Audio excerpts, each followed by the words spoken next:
There is a fifth dimension, beyond that which is known to man. It is a dimension as vast as space and as timeless as infinity.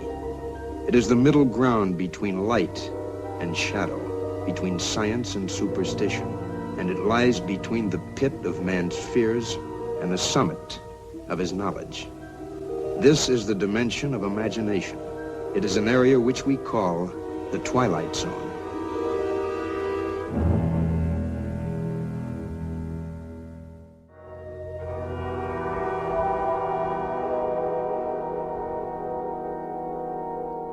Hello, this is Christopher from Defeat Modernism.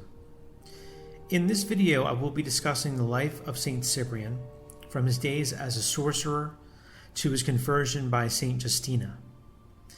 In the second part of the video, I will go over a few instances of necromancy and magic that are found in the scriptures, and then I will end the video with more recent events that have taken place in a mountain range in Italy involving sorcery and the battle between Our Lady and the dark forces of Satan. Now, let's start with the life of Saint Cyprian. As some of you might know, Saints Cyprian and Justina were removed from the calendar by the Modernists in the 1960s, along with a whole host of other saints, including my namesake, Christopher. This was done in similar fashion to what the leftists are now doing, or attempting to do, in the United States, by tearing down statues, rewriting history, so that it suits their purposes. For the modernists, their purpose was about removing anything that has to deal with the supernatural or the preternatural. They wanted to make everything materialistic, naturalistic. This was also used to demoralize the Catholic faithful and cause them to doubt things that they've believed, saints that they have prayed to throughout the history of the church. The modernists did the same thing with the scriptures, and they attempted to make nearly everything, all of the stories in the Bible, myth, and or undermine the historical proofs behind the actual events. They went even so far as to claim that the miracles of Jesus were just pious stories, but they didn't really happen. And I can even attest to this when I was a catechist, that in the books that they wanted to have us teach the children, they wanted us to tell them that when Jesus was a child, he didn't know who he was. He didn't know that he was the Son of God, which is just completely absurd, ridiculous, and blasphemous. Now, in the case of Saint Cyprian, there are a number of pagan and occult sources, as well as the Butler's Lives of the Saints, the Roman Martyrology, that support this Catholic tradition. Occultists to this day revere Cyprian prior to his conversion, as he was one of the most powerful sorcerers, if not the most powerful sorcerer of his day, even having physical assistance from Satan.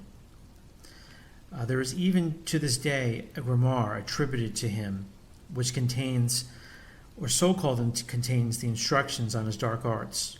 This is disputed, though, because he's said to have burned all of his books, but I'm sure it'd be very simple for demonic spirit to dictate these same evil texts to another slave of Lucifer. So what I'm going to do now is I'm going to read a section from several pagan and occult sources on his background, and then I'm going to have a different narrator read from the Butler's Lives of the Saints. And you can see how similar the stories are. So let me begin. It is said that Cyprian of Antioch was born in Carthage as a pagan child, dedicated to the service of Apollo, Greek god of light, youth, healing, and prophecy. He entered the mysteries of Mithras at the age of 7, carried the torch of Demeter, wore the white garments of Kor, and served the serpent Apis. He was then sent off to Mount Olympus to be initiated into communion of demons, who are born from the echoes of the heavenly voices, feeding only on fruits and acorns after sunset for 29 days.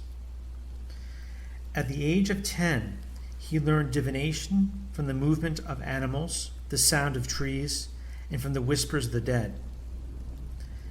At the age of 15, he lived in Argos and served the goddess Juno.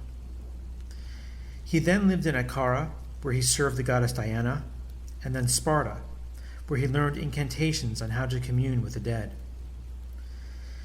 He moved to Memphis, Egypt, at the age of 20, where he learned the ways of possession and demonology, meaning the demons the great Solomon once had.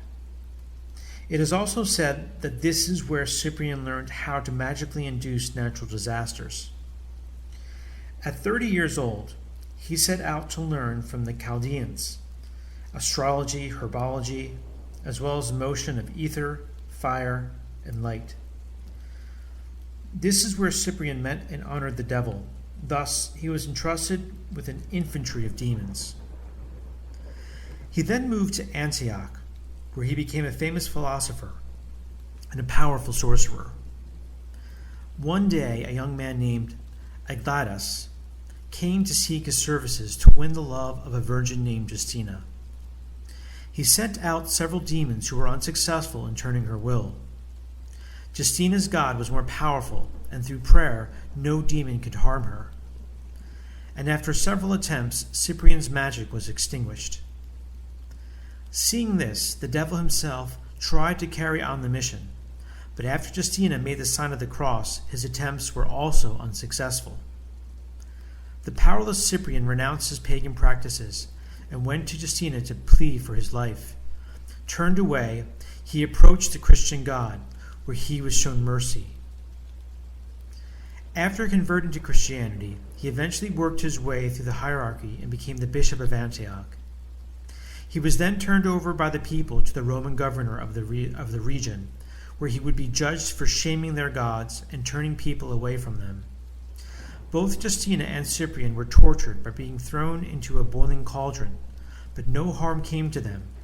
Fearing their sorcery, they were sent to Nicomedia, where they were both beheaded. During his confession prior to his death, he recounted the acts he committed, killing people physically and magically, decapitating dark-skinned youth to Hecate, burying young adults to Pluto, giving the blood of virgins to Pallas, and the blood of full-grown men to Kronos.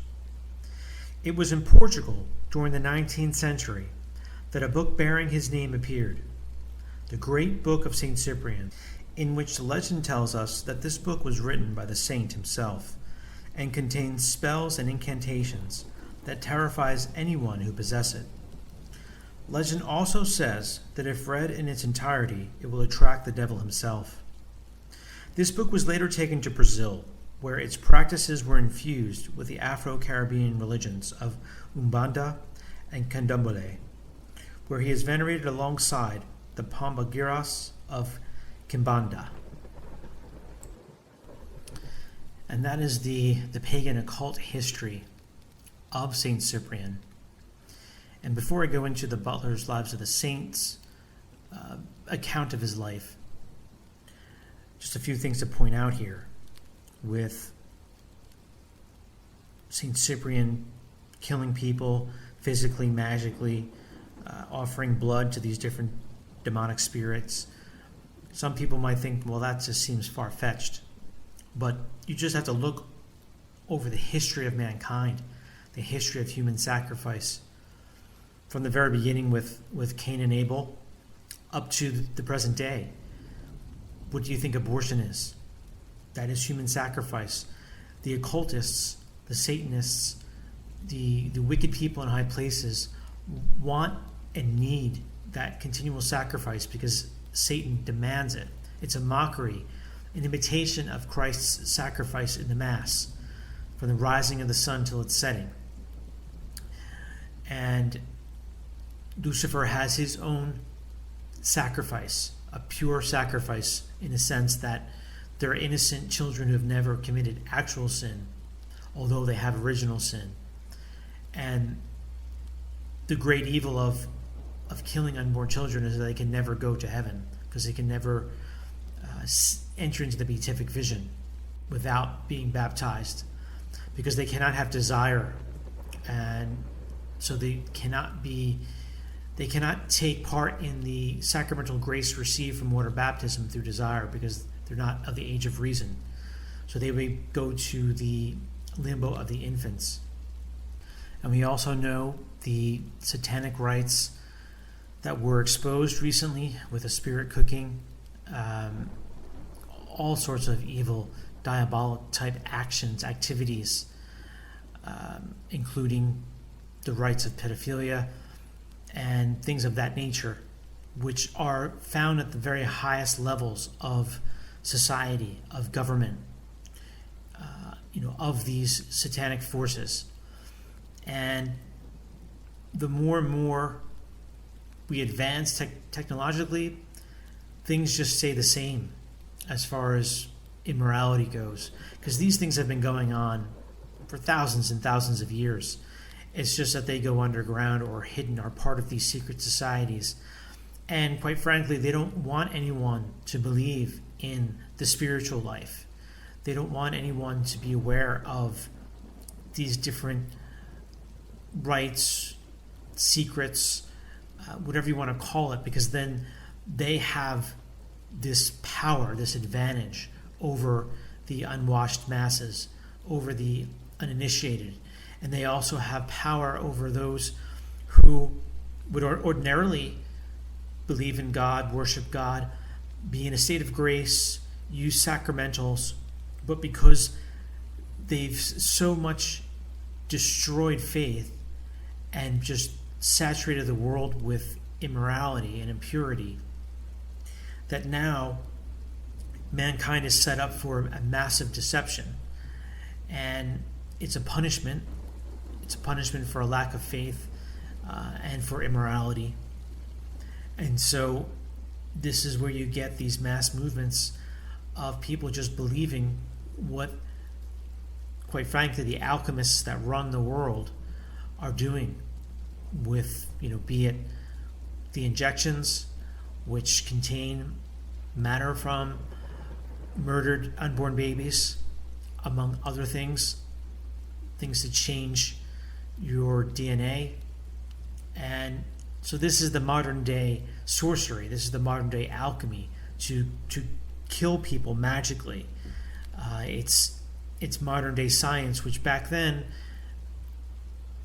people didn't really have an understanding of science.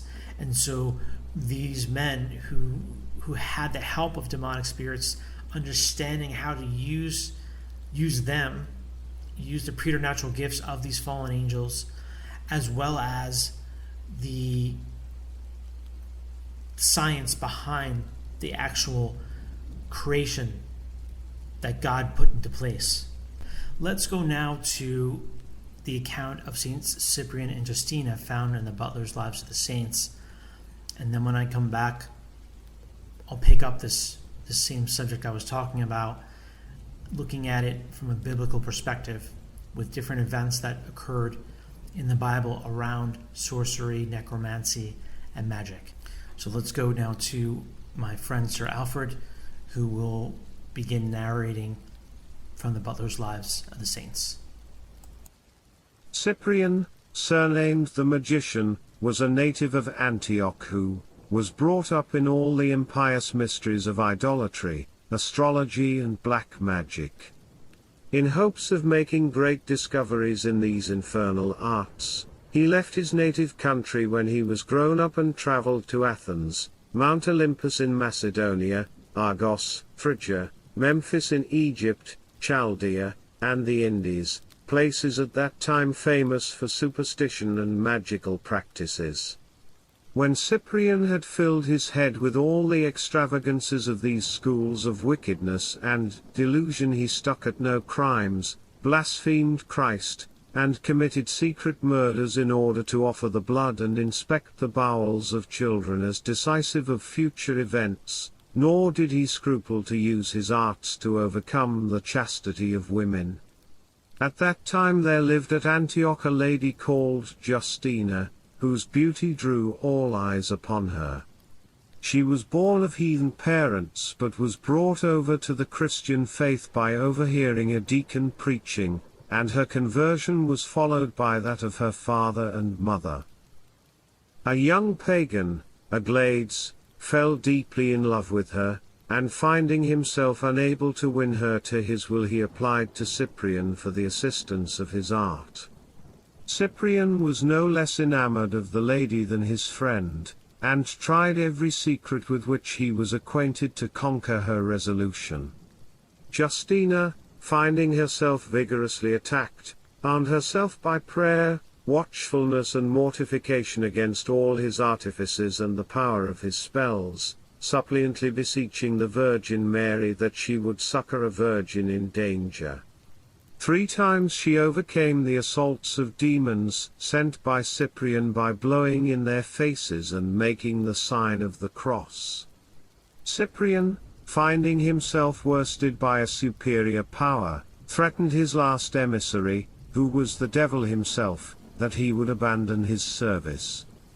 The devil, enraged to lose one by whom he had made so many conquests, assailed Cyprian with the utmost fury, and he was only repulsed by Cyprian himself making the sign of the cross. The soul of the penitent sinner was seized with a gloomy melancholy, which brought him almost to the brink of despair, at the sight of his past crimes. God inspired him in this perplexity to address himself to a priest named Eusebius, who had formerly been his schoolfellow, and by the advice of this priest he was comforted and encouraged in his conversion. Cyprian, who in the trouble of his heart had been 3 days without eating, by the counsel of this director took some food, and on the following Sunday was conducted by him to the assembly of the Christians. So much was Cyprian struck by the reverence and devotion with which their divine worship was performed that he said of it, "I saw the choir of heavenly men or of angels, singing to God," adding at the end of every verse in the Psalms the Hebrew word Alleluia, so that they seemed not to be men. Everyone present was astonished to see Cyprian introduced among them by a priest, and the bishop was scarce able to believe that his conversion was sincere. But Cyprian gave him a proof the next day by burning before his eyes all his magical books, giving his goods to the poor, and entering himself among the catechumens. After due instruction and preparation, he received the sacrament of baptism from the hands of the bishop. Aglaïdes was likewise converted and baptized. Justina herself was so moved at these wonderful examples of the divine mercy that she cut off her hair as a sign that she dedicated her virginity to God, and disposed of her jewels and all her possessions to the poor. Cyprian was made doorkeeper and then promoted to the priesthood, and, after the death of Anthimus the bishop, was placed in the episcopal chair of Antioch. When the persecution of Diocletian began, Cyprian was apprehended and carried before the governor of Phoenicia, who resided at Tyre. Justina had retired to Damascus, her native country, which city at that time was subject to the same authority and, falling into the hands of the persecutors, was presented to the same judge. She was inhumanly scourged, and Cyprian was torn with iron hooks. After this they were both sent in chains to Diocletian at Nicomedia, who, upon reading the letter of the governor of Phoenicia, without more ado commanded their heads to be struck off. This sentence was executed upon the banks of the river Gallus, after a vain effort had been made to slay the martyrs by boiling them in a cauldron of pit. So those are both 2 very interesting accounts, and as you can see, they're actually very similar, with the pagan account going more into the occult, and then the Christian account, while covering a lot of the evils that he did, also giving more detail about his conversion. And this should give people hope, especially those who have led very sinful, immoral, evil lives, that a true conversion can and does happen, but one has to act upon the graces that God gives and has to persevere.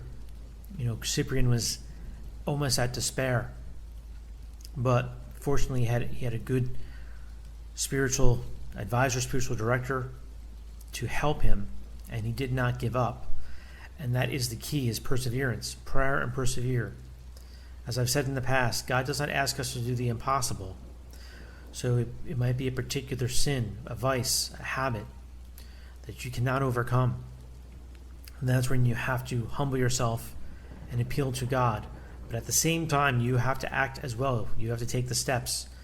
And that would include praying the rosary every day, praying 15 decades. It's very powerful in overcoming all sorts of vice and sin. Powerful graces from that. Fasting. That's another very powerful way of overcoming evil, especially the diabolic. So now I just want to go over a few biblical accounts on wizards, sorcerers, fortune-telling, divination, occult things of that nature.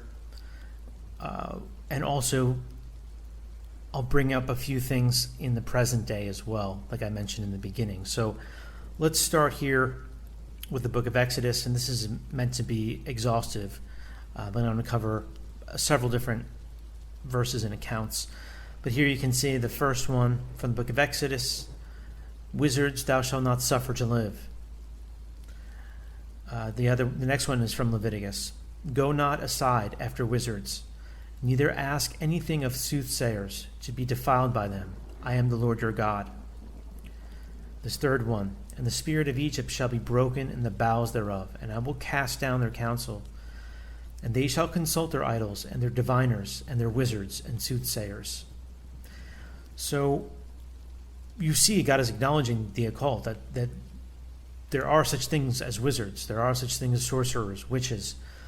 They do have occult powers because they're giving themselves over to demonic spirits, as I mentioned earlier, who have preternatural gifts, who have such a higher intellect than us, and also obviously they're spirits. So they know how to manipulate the weather. They know how to deceive and create illusions, and also understand science and technology.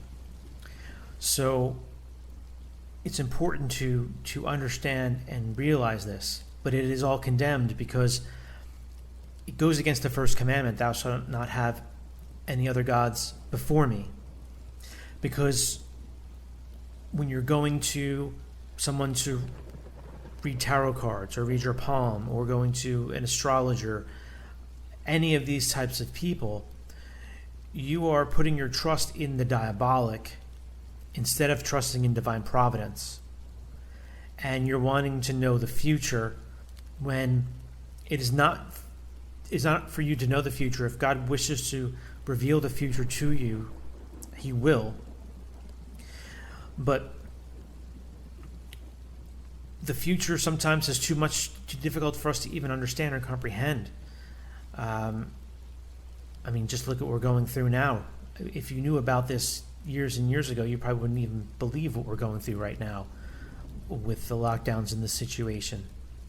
And for some people, it might be too much even to deal with for all those years thinking about it. For any of you that watched my series on Our Lady of Sorrows, the prophecy of Simeon to Our Lady, she was made known the future of Christ. And so she had to suffer all those years knowing the brutal sufferings that he would go through, the horrific death that he would have. I don't wish that on anyone. Yeah, it's a brutal thing to have in your mind all the time, every moment of your life. And that ties into these quotes you can see now on the screen. And this is all from the Dewey Reams Bible Online. The site is drob.org. But here in the book of Numbers, he sent therefore messengers to Balaam, the son of Beor, a soothsayer, who dwelt by the river of the land of the children of Ammon, to call him and to say, behold, a people has come out of Egypt that had numbered the face of the earth, sitting over against me. And then number 2, Balaam, also the son of Beor, the soothsayer, the children of Israel slew with the sword among the rest that were slain. Number 3, because like a soothsayer and diviner, he thinketh that which he knoweth not. Eat and drink will he say to thee, and his mind is not with thee. And that's from Proverbs there at the bottom. So soothsayer is someone who is a fortune teller, basically. And those 2 verses that speak of Balaam The story behind that is Balak, king of Moab, sent twice for Balaam, who was a soothsayer, to put a curse on Israel.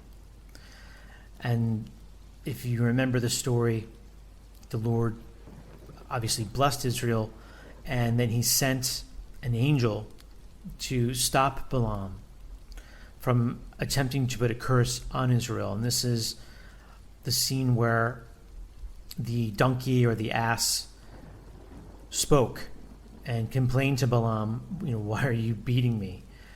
And then the angel, it was really the angel speaking through the donkey, through the ass.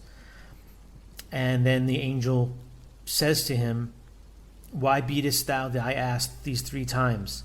I am come to withstand thee, because thy way is perverse and contrary to me.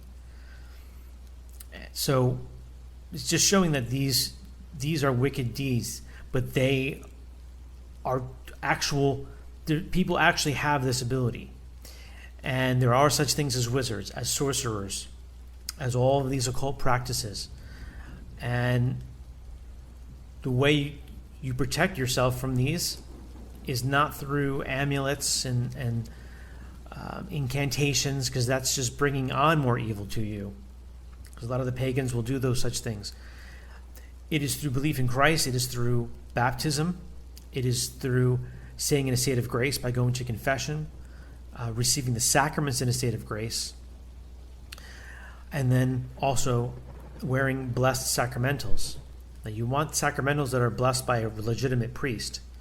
So you don't want to go to one of these Novus Ordo priests who were quote-unquote ordained in the new rite.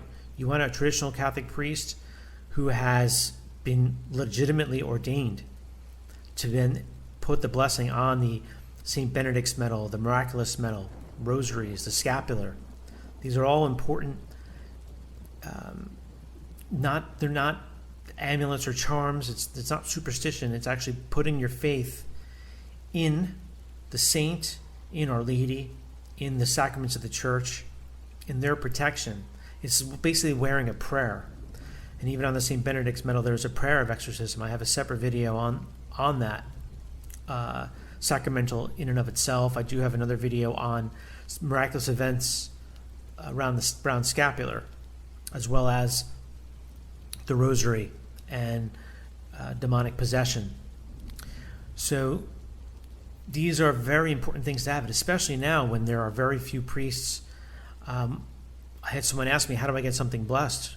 Well, what you do is you find a traditional Catholic chapel or church near you. I do put links in each of my videos where there are locations.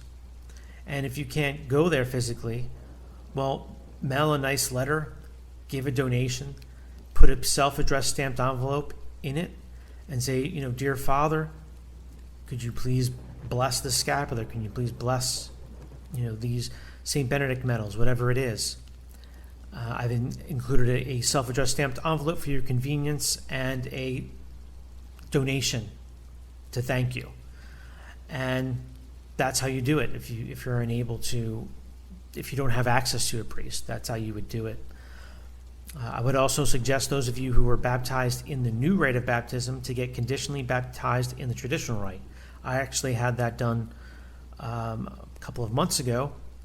Father Jenkins of the Society of St. Pius V conditionally baptized me, because I have no idea if they even had the proper matter and form and intention to baptize me in the church, because the sacraments have been so changed that they don't reflect the true meaning, the true sacramental rites. And some of the sacraments, like, for example, confirmation, they don't even use the proper oil. So, and then also the priestly ordinations, the bishop consecrations, these have all been changed purposely. So, and this is done, and the reason why it's done purposely is because the people who changed it do understand the spiritual aspects of it. So if you watched my video on the diabolical secret of the new Mass, you can see some of the evidence for John the 23rd, Paul the 6th, and others being part of Freemasonry. So that is an occult organization. That is a diabolic organization that worships Lucifer as God.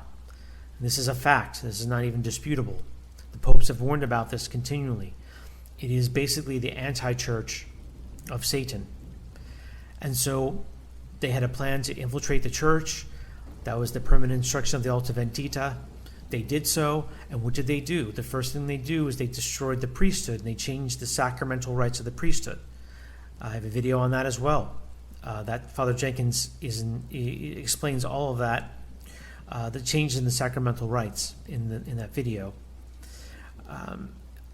Why do they do that? Because they know if the Catholics are deprived of grace, then all their spiritual protection is gone. Then they're easily deceived, fall into immorality, and then they believe a lie. They fall into idolatry. Look at how far we have fallen now with the Pachamama. But even before that, John Paul II did even worse things than Francis. And the same thing with Benedict XVI. Even worse or just as bad as Francis with the Assisi events. Do not be deceived. What I have on the screen now, you can see highlighted, eat blood, eat with blood. This is all condemning eating or drinking blood. And this is another occult practice. And sometimes truth is stranger than fiction. Obviously, you've all heard of Dracula. And that was a quote-unquote fiction novel. But people write fiction in certain instances to be able to tell a true story without having to divulge the actual persons or to protect themselves, or because it's such a fantastic story that if they wrote it as fact, no one would even believe it. It sometimes can be used as a way to warn people. It could be also used as a way to lay out a blueprint for future events in a deceptive way. So, like, for example, Aldous Huxley's Brave New World. That is a blueprint of our reality now. It was written as fiction, but he was very much involved in eugenics and that type of blend between the satanic occult and science.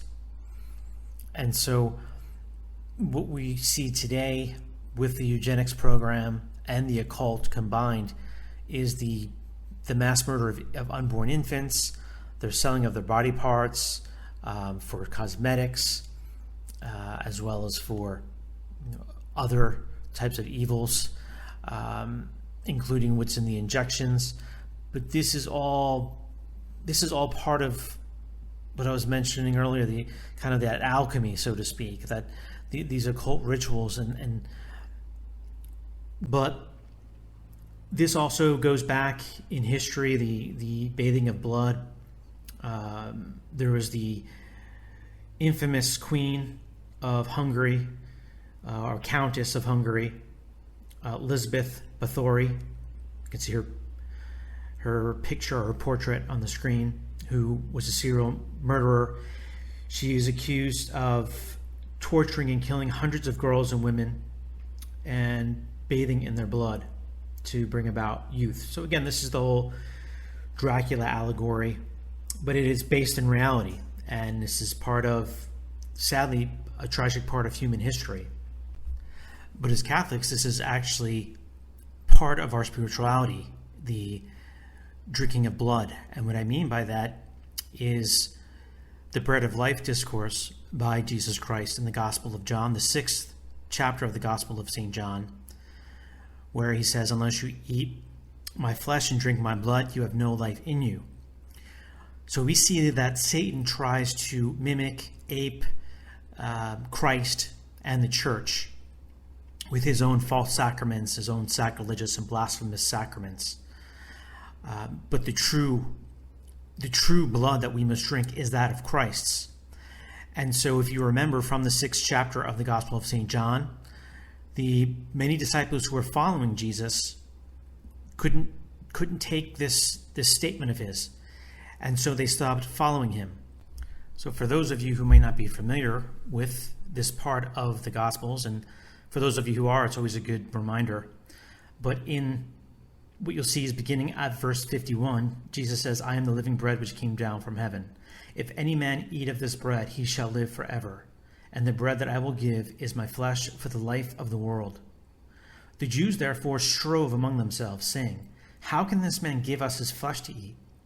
Then Jesus said to them, Amen, amen, I say unto you, except you eat the flesh of the Son of Man and drink his blood, you shall not have life in you. He that eateth my flesh and drinketh my blood hath everlasting life, and I will raise him up in the last day. And then he continues. And in verse 56 here he says, For my flesh is meat indeed, and my blood is drink indeed. He that eateth my flesh and drinketh my blood abideth in me, and I in him. As the living Father hath sent me, and I live by the Father, so he that eateth me, the same also shall live by me. This is the bread that came down from heaven, not as your fathers did eat manna, and are dead. He that eateth this bread shall live forever. These things he said, teaching in the synagogue in Capernaum. And then here we go with the disciples. Many therefore of his disciples hearing it said, This saying is hard, and who can hear it? But Jesus, knowing in himself that his disciples murmured at this, said to them, Doth this scandalize you? If then you see the Son of Man ascend up where he was before, it is the Spirit that quickeneth, the flesh profiteth nothing. The words that I have spoken to you are spirit and life. But there are some of you that believe not. For Jesus knew from the beginning who they were that did not believe, and who he was that would betray him. And now, what you'll find interesting here is in verse 66. Now, remember, this is chapter 6, verse 66. So 666. And then Jesus says in response, And he said, Therefore did I say to you, that no man can come to me unless it be given him by the Father. And after this, many of his disciples went back and walked no more with him. And then Jesus said to the 12, Will you also go away? And Simon Peter answered him, Lord, to whom shall we go? Thou hast the words of eternal life. And we have believed and have known that thou art the Christ, the Son of God. So this is a very clear example that Christ was saying literally, his flesh and blood we are to eat, those who truly believe in him. And who is it that abandoned him? Who were the first Protestants, so to speak? Were these disciples who could not take his saying. And the Protestants reject the true presence of Christ in the Blessed Sacrament. And so we can see here Simon Peter, the first pope of the church, acknowledging the truth of Christ's true presence in the Blessed Sacrament. And so this is a clear example of Christ's teaching and how the Protestants are in error. They do not have the faith. They are faithless, like these Jews, these apostles who were following Christ, who did not believe his words, even after seeing all of his miracles and all that he had done. And this is why Paul VI changed the sacramental rites. The first sacramental rite he changed was the ordination of priests. And because if you have invalid priests, they cannot consecrate the bread and the wine to become the body and blood of Christ. And as Christ just said, you must eat his flesh and drink his blood to have eternal life. And then the actual Mass, the rite of the Mass, was changed to make the consecration invalid, the Mass itself invalid, because of the change in matter, form, and intention. But that is a subject for another video that I posted, I guess it was last week now, if you're depending upon when you're watching this video here now. The video is asking the question, is the new rite of ordination valid? Is the new Mass valid? So you should certainly watch that to get an understanding of why this is so. But this is a spiritual battle. So you have to understand that the enemy wants to take away the protection, the graces that we humans need to be able to defend ourselves against the diabolic powers, against the evil people, against the sorcerers, against the soothsayers, against all these people who do have power given to them by their false god Lucifer, Satan, however you want to term him. And we see that the first occult activity would have been the act of Eve, right? So occult means hidden knowledge. Satan tempted Eve with this hidden, forbidden knowledge, and that was the forbidden fruit, the knowledge of good and of evil. And he lied to her, saying that she would not die the death. Now, he did say that they would have knowledge of good and evil, right? So they did gain that, but by gaining that knowledge of evil, they gained death, and they would die the death. And this is what the occult ultimately gives you. It gives you a hidden knowledge, a forbidden knowledge, but it is a knowledge to damnation. It's offensive to God, and it is done purposely to destroy the human being, the eternal soul. And so you see a lot of these celebrities, they state that they've given their souls, sold their souls to the devil, and he had given them power for a season, for maybe a few years, a few decades, whatever it might have been. But what does it profit a man if he gain the world and lose his soul, as Christ has said? So that is the cost of this forbidden knowledge, of this momentary fame and fortune and power, whatever it might be, that the fallen angels can provide to foolish men, deceived men. But ultimately, the devil wants to destroy mankind. He wants us in hell with him for eternity. And those who wish to follow him, that is their ultimate end. That's where they will go. So now let's look at some instances of magicians in the scriptures, and then also in more recent times. So here you can see what is a very famous scene in the Old Testament, in the book of Exodus, where it's the scene of Moses and Aaron and Pharaoh. This would be found in the 7th chapter of the book of Exodus. And I'm just beginning here at verse 6. And Moses and Aaron did as the Lord had commanded. So did they. And Moses was 80 years old and Aaron 83 when they spoke to Pharaoh. And the Lord said to Moses and Aaron, when Pharaoh shall say to you, show signs, thou shalt say to Aaron, take thy rod and cast it down before Pharaoh, and it shall be turned into a serpent. So Moses and Aaron went in unto Pharaoh, and did as the Lord had commanded. And Aaron took the rod before Pharaoh and his servants, and it was turned into a serpent. And Pharaoh called the wise men and the magicians, and they also by Egyptian enchantments and certain secrets did in like manner. And they every one cast down their rods, and they were turned into serpents. But Aaron's rod devoured their rods.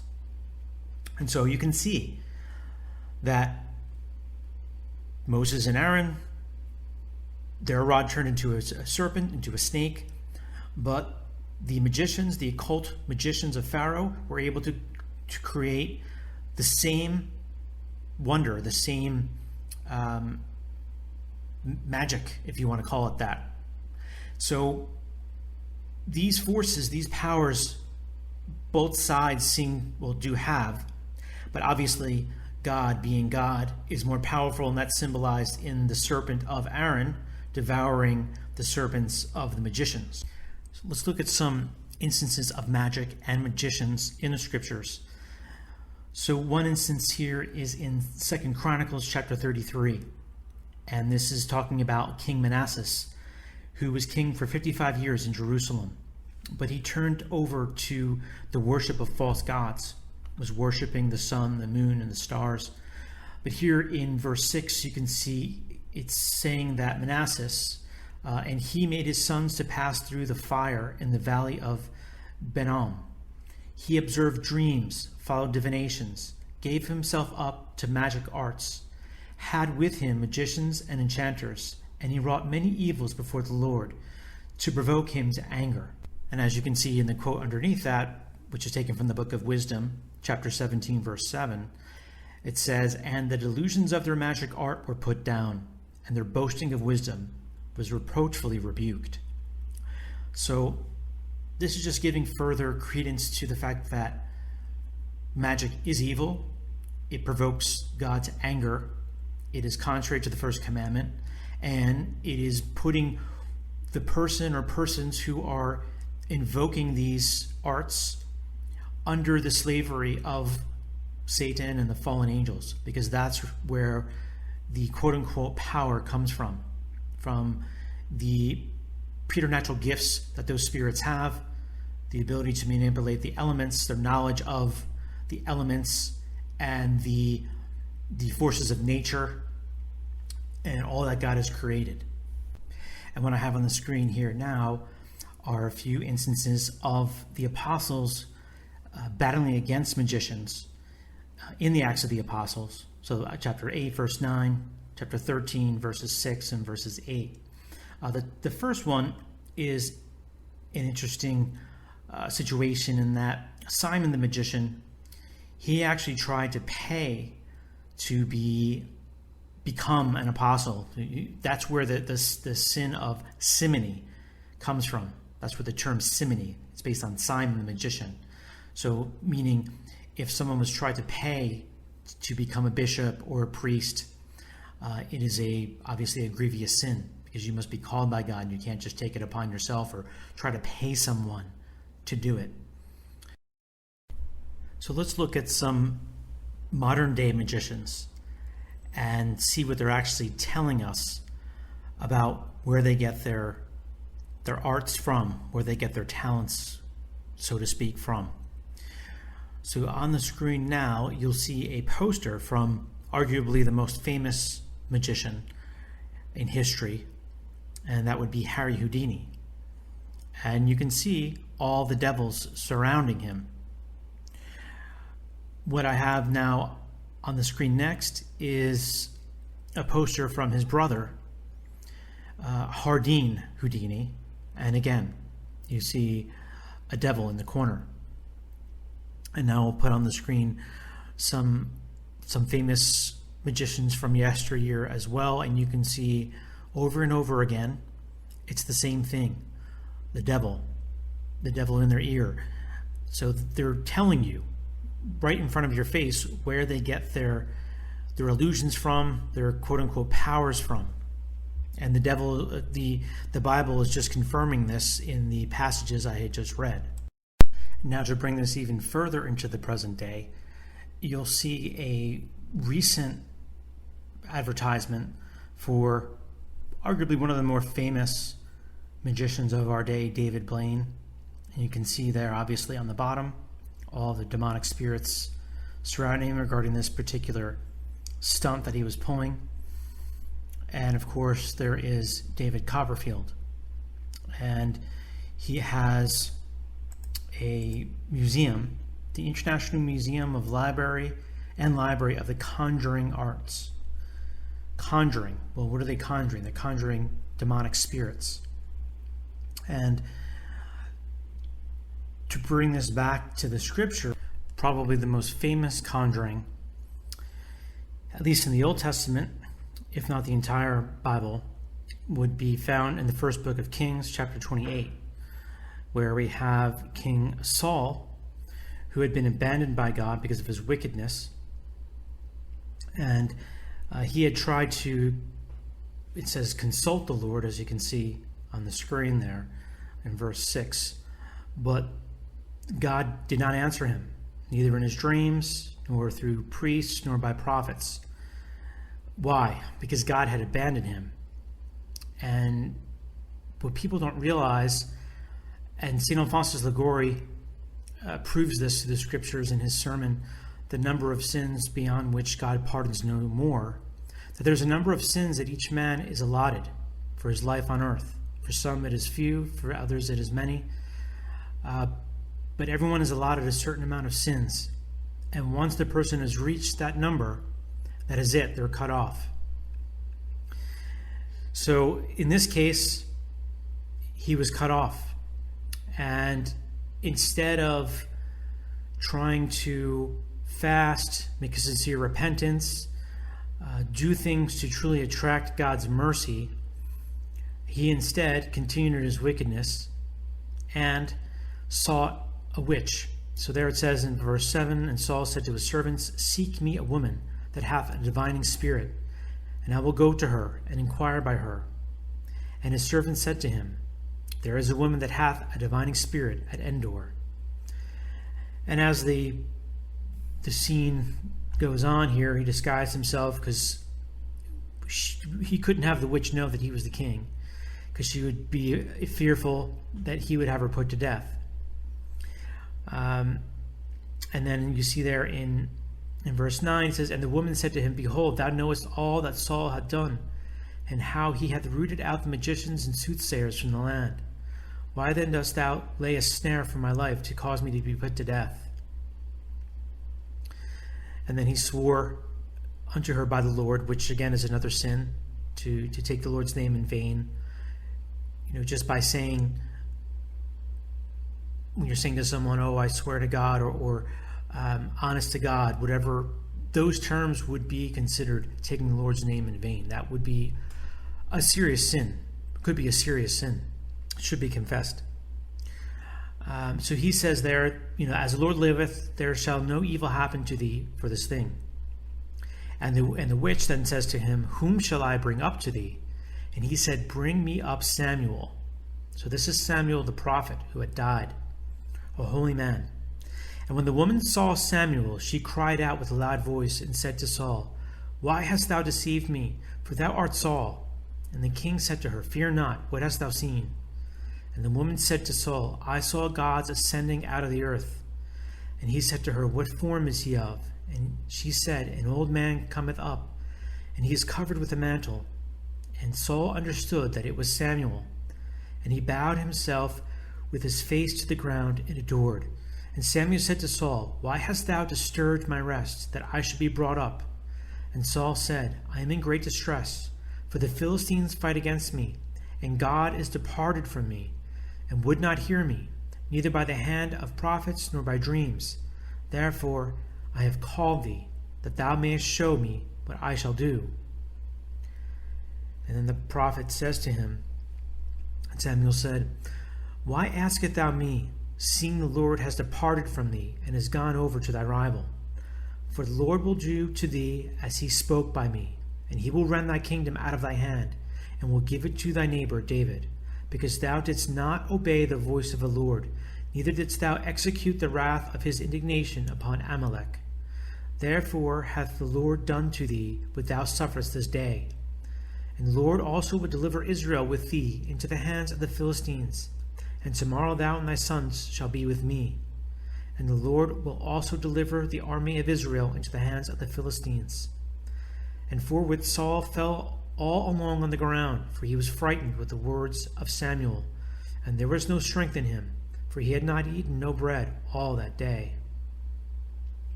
And so this is the witch of Endor conjuring the spirit of Samuel.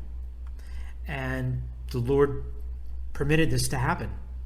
And this is just adding to Saul's punishments. And we can see in the first book of Chronicles here what had happened. Well, what ended up happening is, just as Samuel said, all three of his sons were killed. Saul was then hit with many arrows, and then he decided to just kill himself by falling on his sword. And so here at the end of that, it says in verse 13, so Saul died for his iniquities, because he transgressed the commandment of the Lord, which he had commanded, and kept it not, and moreover consulted also a witch, and trusted not is the Lord. Therefore he slew him, and transferred his kingdom to David, the son of Isaiah. So here, very clear, those who consult witches, those who disobey God, those who commit unrepentant sin, they are cut off. So let's go now to some modern day witch.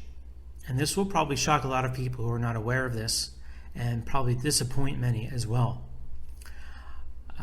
So this is regarding a very famous NFL quarterback's wife who is a witch. And I'll let this clip speak to that. And Father, I think that this whole theme of this rising paganism, as you called it.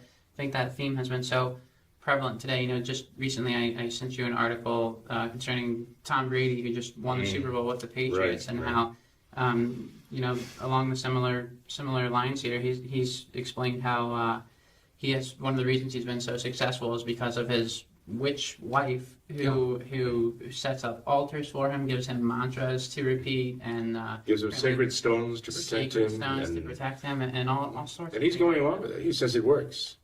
And that's why he said it works. And what is kind of ironic? Here you have a man who's been kind of crowned as the greatest of all time. The GOAT. The GOAT. Isn't that strange? The GOAT. It's all in capital letters. He's being called the GOAT, the greatest of all time. I understand he isn't like that. That's right, yeah. But of all things that would characterize someone in an occultic, symbol, the GOAT, right? Yeah. The symbol of Satan himself, the symbol of the condemned spirit that our Lord puts on his left hand, the goats, right? Mm-hmm. It's those who rejected him. It's so ironic that has come up all of a sudden. Now, I'm not saying that Tom Brady is, one of those on the Lord's left hand or anything like that, but I'm saying if he is going to start promoting witchcraft and the occult and the New Age superstitions, yeah, and attribute his victories to these things, I would say that he's in very, very serious spiritual straits right now. Sure. And his wife, who's a supermodel, so-called, I guess, is into the occult. And I think she's even quoted as saying he should be grateful that he married a witch. A good witch. A good witch, yes, okay. So, but anybody involved in witchcraft is engaging in things that are very evil, in any case, no matter how good they may consider themselves. And invoking Satan or invoking the occult powers to do good is still evil. Sure. To do that. So, to do what is good in itself, materially good, is formerly bad. So, if I were a winning quarterback and I had a record that he did, how insulting would that be to my own record to say, I accomplished this by means of magic, spells, and witchcraft. That's what has made me the greatest quarterback. I've simply used occult powers to give me the success. I mean, what is the man actually telling us? That what it has made him is great, is something other than himself, that left to himself he would be nothing or no greater than anybody else. I mean, this is really, he himself is not only undermining, but he's actually discrediting his achievement, I think, in the worst possible way. It's like a confession of guilt, in a sense, that yes, I've achieved my success over others. I have achieved my dominance over others on the gridiron by means of occult powers that my wife is gaining for me by her witchcraft. Mm-hmm. That does not speak well for this man. No. And you'd think if he had any sense, he'd find it to be an embarrassment that he wouldn't want to admit. Mm-hmm. No, either it's true or it's not. Either there are occult powers that are propelling Tom Brady's success, or there aren't. And maybe it's just a placebo that gives him some kind of confidence that might give him some kind of a natural advantage over his adversaries. That I've got these powers behind me, so I can accomplish great things. Maybe nothing to them. That it's a joke, or a farce, or a fraud. But the fact is, though, that he himself is attributing his success to occult powers. And this is really awful. And if I were he, I would think about the story of Mephistopheles and Dr. Faustus and Goethe's morality tale about this. I would be very, very concerned about this. If I were he had any faith, real faith, mm-hmm. in Christ, I'd see this is very bad, And what I said there was really an admission of something that is a scandal to those who admire me, and a kind of confession of guilt to those who find me problematic, shall we say, who don't like me. Sure. What about Bill Belichick too? What about him? What faith does this man have in anything? You know? I mean, if I were a coach, especially at that level, and I had a quarterback who achieved such success that I was being called the GOAT, and I found out that this is what is driving his success, I'd repented of that right away. But I don't hear anything from Bill Belichick about this. No. Anyway, this is not a good, obviously not a good thing. Nope. Well, Father, let's move from that to Francis. And by the way, I'm sorry. If I were a fan of the New England Patriots, and I heard that my quarterback and my team's success was actually powered by the occult, whether it be Wicca or Satanism or any other form of the occult, I mean, that would be the end of it for me. That would be the end of it for me. Nothing to do with this anymore. Sure. What I've noticed, though, Father, is that when reports like this come out, that so many will just totally dismiss them as some kind of joke, some kind of laughable thing. Oh, haha, that's cute. And you get that reaction so often from so many people who don't want to take it seriously. And I believe even in the article where Tom Brady was talking about these things, he was kind of laughing it off and laughing about the fact that his wife would make these altars and give him these mantras and all of this stuff. But at the same time he was doing that, he said he's taking it seriously. It works, and he does what he now does what she tells him to do because he believes it works. Yeah. Now, what scandal is involved in there? You know, you think about all the Patriots fans and all the fans of Tom Brady himself, apart from, the team allegiance there, who will learn from that. This works. This gives me power. Right. That's why people turn to the occult. They're looking for power. They feel powerlessness. They feel their powerlessness, and they want power, and they turn to the occult for power. And Brady says, this works. Look what it did for me. Yeah. That's a horrible scandal this man is giving. Sure. And there you have it. So that was a clip that was taken from an episode of What Catholics Believe. That was Father William Jenkins of the Society of St. Pius V. That was a February 17th, 2019 episode titled Tom Bracy's Sorcery, Francis's Latest Heresy, and Covington Catholic Kids Vindicated. It's definitely a good episode to watch in its entirety. But these types of things have been going on for centuries, millennium. This is nothing new. It's just not really spoken about all that much, at least not so much in the mainstream media. But we know that it happens. We know that first ladies have conjured spirits like Nancy Reagan, Hillary Clinton with Eleanor Roosevelt. And it's just something that who are perceived as the elite do. But they do it to their own destruction. I mean, just look at some of their lives and how some of their lives have ended or will end. But let's go now to witchcraft, sorcery within the quote-unquote church. And let's go to something regarding Francis, and then from there we'll get into Paul VI, Benedict XVI, John Paul II. So for a lot of you, this may be the first time you're hearing or seeing any of this, and so it probably will be shocking, but this is what we're dealing with. When we're talking about this as it's going on before our very eyes right now in this synod in Rome right now, with Francis quasi-pontificating, meaning for him listening to what these people are saying, listening to what the young people are saying about their faith, so the church can learn the faith from them. Okay, I want you to notice something, that Francis is carrying what is called a stang. This in place of the bishop's staff. He's not carrying a crozier. He's not carrying a pastoral staff. He's not carrying something surmounted by a crucifix.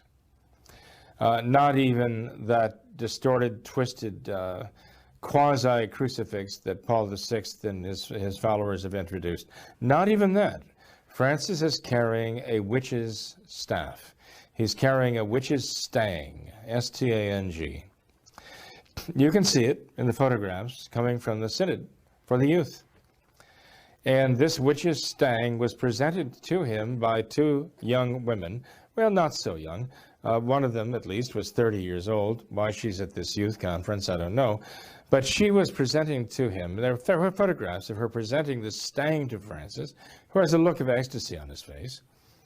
And it's very, very clear in the photographs that she is wearing a witch's bracelet, the red knotted cord around her wrist, which you see on the wrists of the followers of the Kabbalah. There are pictures of Madonna wearing the knotted red cord, betokening her following of the Kabbalah. And she, with that very same hand, which is adorning this knotted red cord of the Kabbalah, a satanic symbol, is presenting Francis with this stang, the satanic staff, which symbolizes the authority of Satan. Look into it yourselves. You'll see exactly what I'm saying. This is notorious now. I'd be surprised if any of you have not yet heard this, because it is so widely known now that this is taking place because of the scandal that has arisen from it. And when these young women, more or less young women, presented this to Francis back in, I think, April of this year at a gathering in the Circus Maximus, they said to him that they wished he would carry this at the Youth Synod, and that's exactly what he's doing. It is scandalous that he's doing this. People ask, does he realize what it represents? Well, by now he certainly realizes it. He must know what it represents. But even if he didn't recognize it when it was presented to him, you'd think if he had a Catholic cell in his body, he would say, this is not a crozier, this is not a pastoral staff, this is not a crucifix. What is this thing? You'd think if he had a bit of common sense, he would check it out too. But he certainly realizes what it represents now, by now. He's been carrying it throughout the Synod for youth, and they're applauding him. Even as he's listening to them dictate what the faith is, their faith experience is now. But you see, Francis is applauding Paul VI, and he's planning on canonizing Paul VI. And all one need do is look at the monumental portrait of Paul VI done over a 20-year period by a German Ernst Günther Hansing, a Lutheran, not a Catholic gentleman, who has actually given room in the Vatican to paint this so-called portrait of Paul VI. And we should have that on the screen for you to actually see this right now.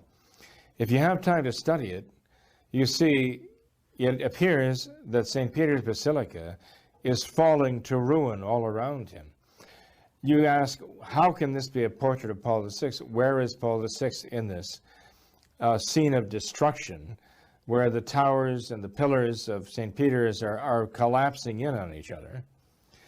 And everything looks as though it's in the process of being disintegrating. The church in the process of disintegrating. But then you see in the lower center of this very amazing portrait, which is, oh my goodness, it must be close to 10 feet tall.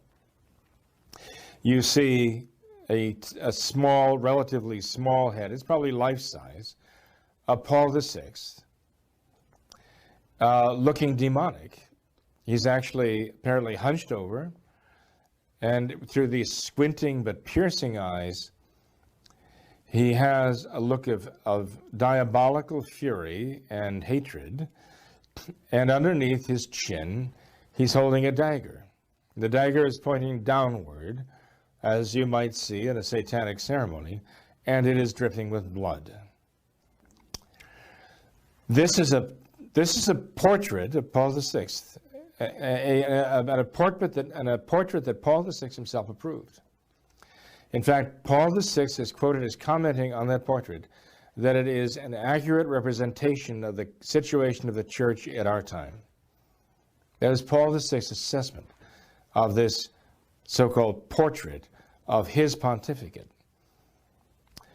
which represents the church just collapsing in on itself, basically imploding. There are so many Masonic symbols in this. There's a whole list of them that are provided by those who study this portrait.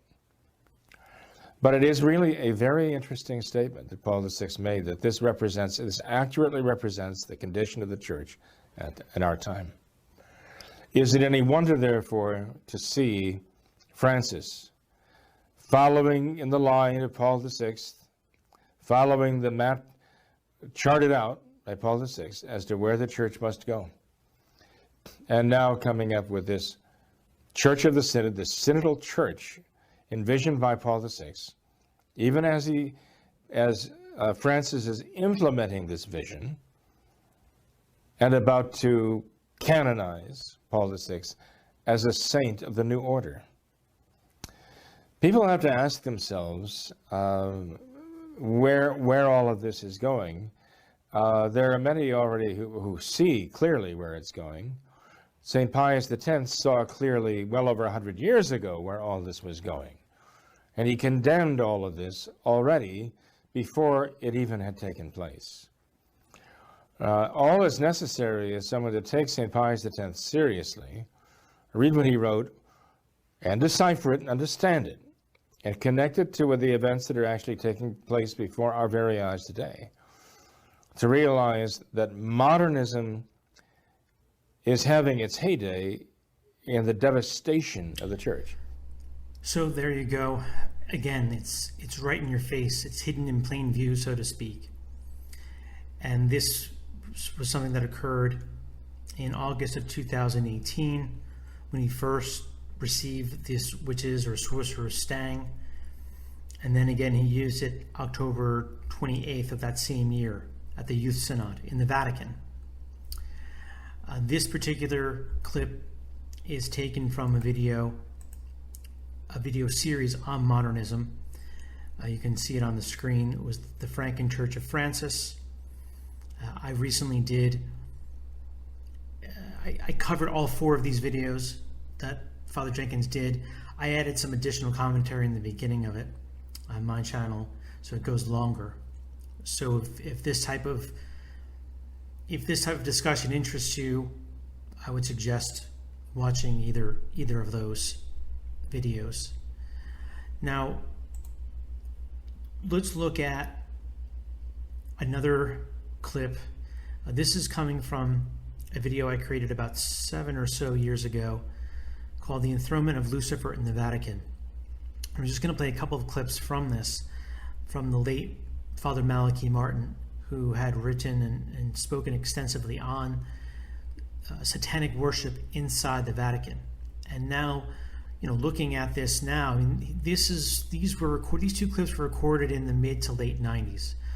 Because if my memory serves me correctly, Father Martin died in 1998, 1999. And so now, with the benefit of hindsight, and what's in front of us now with Francis, we can see all the occult, all the satanic rites of pedophilia, the rite of sodomy, all these evil, diabolic things coming more and more to the surface, being more and more normalized as evil presents itself as good, and what is good is now being deemed as evil. So it's a complete inversion. It's the reign of Lucifer, the preparation for the revealing of Antichrist. But let's listen to this clip of Father Malachi Martin. The first part is going to be from an interview with Art Bell from Coast to Coast AM, and then an interview with Bernard Jansen. Father, I've got an article here entitled Two Eminent Churchmen Agree. Yes. That there actually is, this is a shocker to a lot of people, Yes. that there are satanic practices going on at the Vatican. Could that be true? Yes. You want to say that? If I was a lawyer and you were on the witness chair, I'd say, would you say? It's out loud. Yes. Yeah. Yes, it is. Now, when we say in the Vatican, it's at a certain level, and there's no doubt about it that there have been and still are practices that are formally venerating Lucifer, the prince of this world. There's no doubt about that. The Vatican itself has about 8 resident exorcists. And it uses those both there and in the 2 other cities that are devil-ridden in Italy, Milano and Torino. Milan and Turin. But there's no doubt about it that satanic or Luciferian practices, because it's really of the prince, and his name is Lucifer. It's really of the prince that these, in veneration of him and service of him, that these actions have taken place and do take place. So, Father, is it because this is such a holy place that it makes it a #1 target for Lucifer, or is it that there is a disease or a cancer within the Vatican? Makes it sound like Watergate. I'll tell you what I think, Art. It is that amongst Luciferian organizations, there is a prophecy that if they can invade the citadel, and that's their name for the Vatican, they will have power for 1,000 years. How close are they? Very close. Very close. The struggle between good and evil enter into the church directly. Can Satan have an influence even inside the church? From our experience, we have to say yes to that question. It's a difficult question to answer theoretically. Not that we don't know the theoretic principles behind Satan's penetration. You see, Satan is free to penetrate everywhere that human beings exercise free will. The book of Job has the classic example of that. At the beginning of the book of Job, Satan is confronted by God, and God says to him, "Look at my servant Job. Just a man you cannot find in the land."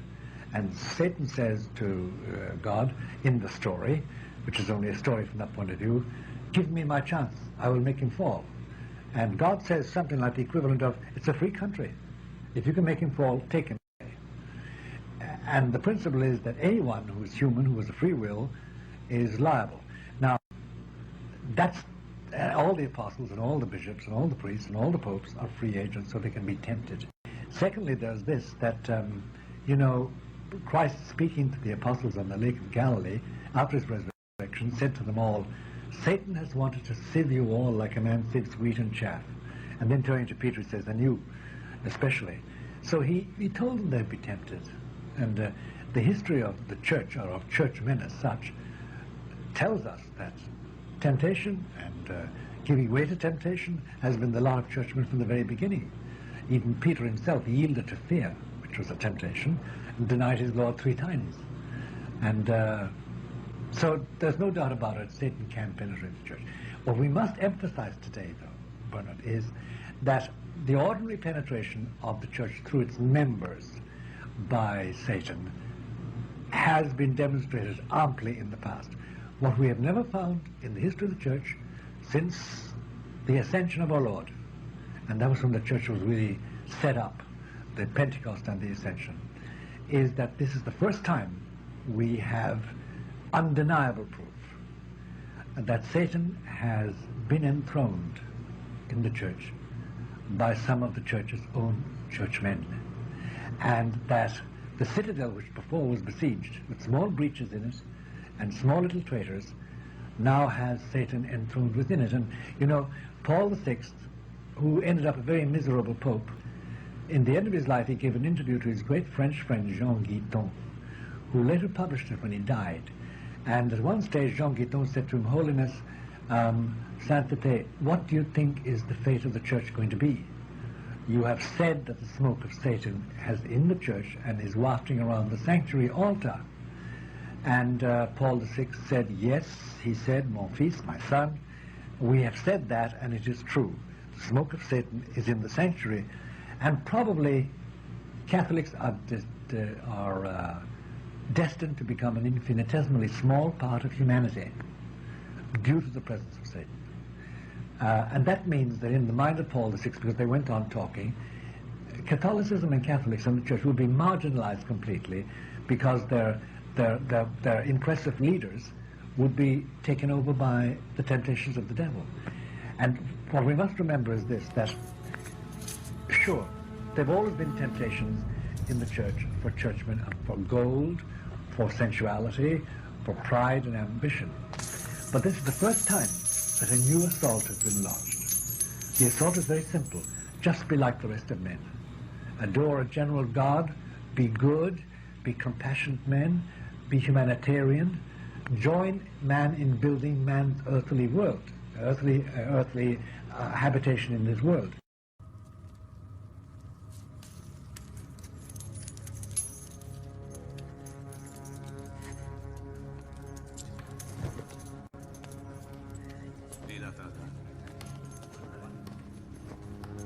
Amongst Luciferian organizations, there is a prophecy that if they can invade the citadel, and that's their name for the Vatican, they will have power for 1,000 years. How close are they? Very close. Very close. So there you have it. And those of you who are watching on YouTube, as opposed to listening to the podcast, you would have seen some quotes that I put on the screen in that video. There's some key prophecies that I listed there. So in this particular video, I had shown, or this clip I should say, some prophecies from Our Lady of La Salette, and that was back in 1846. It's an approved apparition. Those prophecies, the prophecies of Our Lady of Good Success in the 1600s and Our Lady of Fatima in 1917, those three church-approved apparitions and messages are a must-read and must-research, especially for those of you who are just coming across all of this, because it will make it all very clear or clearer as to what Our Lady had predicted and warned about. Our Lady of La Salette had warned about religious houses losing the faith and leading many souls to hell. And at this point, it's more or less every religious order, sadly, has fallen into the heresy of modernism and is leading souls to hell, with the Jesuits, headed by Francis, being arguably the worst. You would also have seen a prophecy from the Book of Lamentations. And an important thing to understand about the Old Testament is the Old Testament is a foreshadowing of the New. So things that happen in the Old Testament were also foretelling of what would happen in the New. So whenever you see Israel mentioned in the Old Testament, it's a foreshadowing of the true Israel of God, which is the church.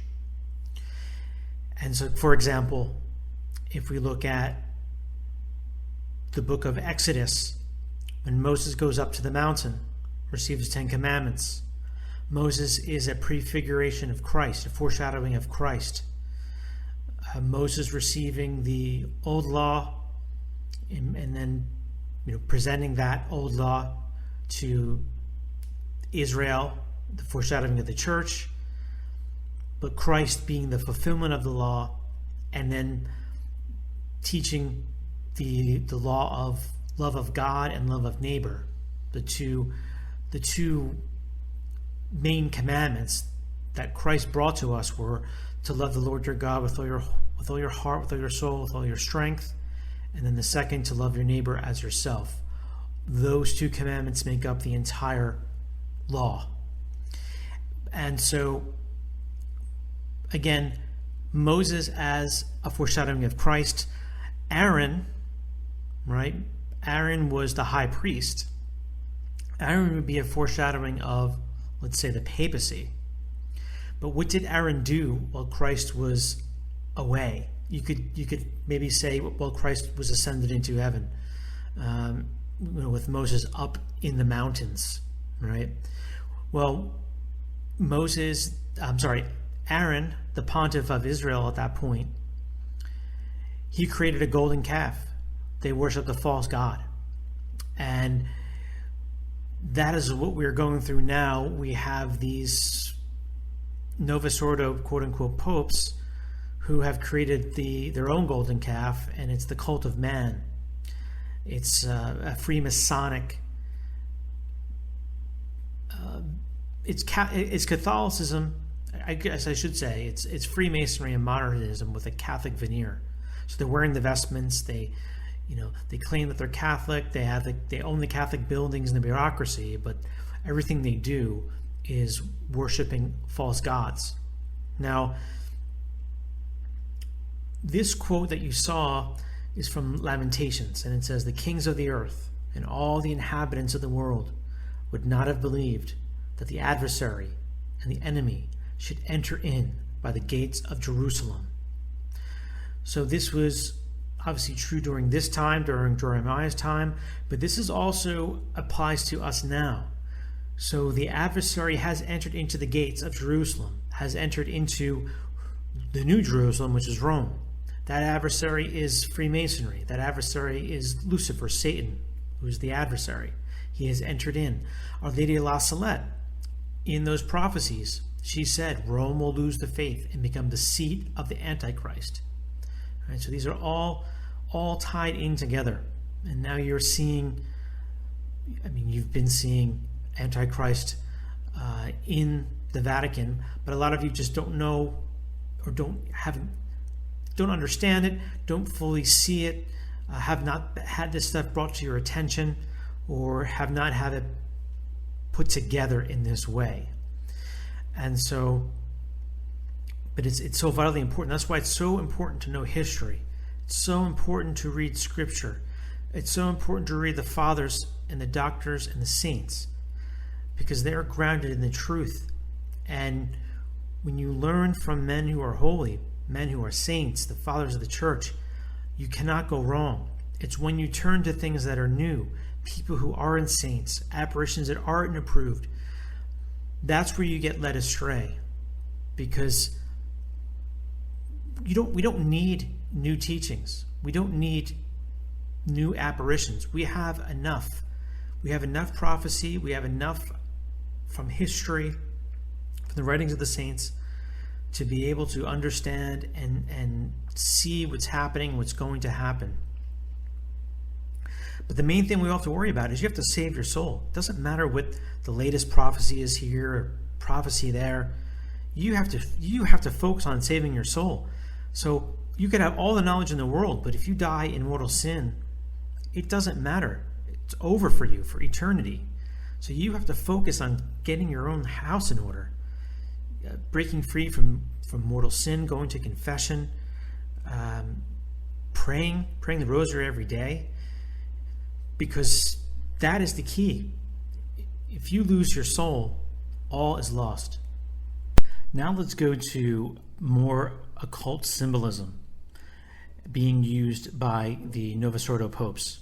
So you had seen Francis with the witches or sorcerer's stang. Now I'm going to bring something up that will probably shock many people. I wasn't aware of this until only recently. And that is what is called the bent or the broken cross. So you'll see that on the screen now, and you'll be familiar with, primarily probably you'll be familiar with it, John Paul II using it, also Benedict XVI, Francis has used it, but it got its start with Paul VI, who commissioned it in 1963. And the first time he used it was at the last session the official closing session of the Second Vatican Council. I don't believe that to be a coincidence. This type of a cross was actually condemned by Pope Benedict XV, and it came from a very, I guess what you can call a dark school of artists. It's termed a new school of expressionism, and you can see on the screen now the crucifixion that was condemned by Benedict XV. This one particular artist, Cervantes, I'm not sure, I'm probably not pronouncing that right, but in 1919 he made 14 charcoal drawings depicting the Stations of the Cross for a monastery, and it was condemned because of the hideousness of it. And any type of artwork or crucifixes that were similar to this were also condemned by the church. But of course the modernists bring it back. But the actual bent cross itself goes back even further. And what I have on the screen now is, you can see a book. This is a book called The Broken Cross, The Hidden Hand in the Vatican. This was published in 1983 by a Roman Catholic named Piers Compton. And he goes into extensive research on this topic as well as others. But you can see here in the appendix, it also appeared within the book itself. But he says here, quote, he, Pope Paul VI, also made use of a sinister symbol used by Satanists in the 6th century that had been revived at the time of Vatican II. This was a bent or broken cross on which was displayed a repulsive and distorted figure of Christ, which the black magicians and sorcerers of the Middle Ages had made use of to represent the biblical term Mark of the Beast. Yet not only Paul VI, but his successors, the 2 John Pauls, carried that object and held it up to be revered by crowds who had not the slightest idea that it stood for Antichrist. Furthermore, this exhibition of a desecrated figure on a twisted stick was forbidden by Canon 1279, which condemned the usage of any sacred image that is not in keeping with the approved usage of the Church. That it was used for occult purposes may be seen in woodcuts shown in the Museum of Witchcraft in Bayonne, France. So, again, it's hidden in plain view. It's in your face, but you would never know unless you had done this research, you know the history of it. But this just is confirming Our Lady of La Salette's prophecy that Rome will lose the faith to become the seat of the Antichrist. It confirms the prophecies of Our Lady of Good Success, that the church would be overrun, infiltrated by Freemasonry, which Freemasonry is the occult. It is the mystery schools of the Babylonian Talmud, the Kabbalah, all these dark forces, all these occult practices, witchcraft, worship of the devil. But I'm going to turn now to a clip, again, of Father Jenkins speaking on this specific topic. Let's listen. On a different topic. I thought this one was interesting. I'd like your feedback here from Miss Vere, who says, Father, it was brought to my attention through novasordowatch.org that the bent/broken cross, frequently used by John Paul II and now Francis, is a blasphemous cross as it depicts our Lord and the cross in a twisted and grotesque way. Myself and many other faithful have this cross at home, particularly on rosary beads. The site says that this bent cross was a product of some artists in the 1960s during the Modernist invasion. I am now feeling quite uncomfortable praying with, and in particular kissing this cross on my beads. Should I be concerned? Yes. Okay. Take it off, replace it with a real crucifix. If you go to Rome and you try to buy a rosary, you'll have a hard time finding a rosary without some atrocity like that hanging from it. Yeah, it's hard to find now because they have this cult of Francis and they have this cult of John Paul II. And it is really alarming. The broken cross is a satanic symbol, okay? And not only that, the cross itself, but the so-called corpus on the cross is made to look hideous, distorted, monstrous. It's almost like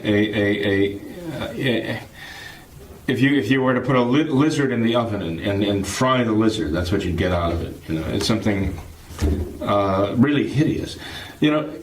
Tom, you go to the Vatican now. You go through the doors, the doors to go into the Basilica, doors you can out the Basilica. You will find doors that have been put there by John the 23rd and Paul VI. And they are absolutely made of the stuff nightmares are made of.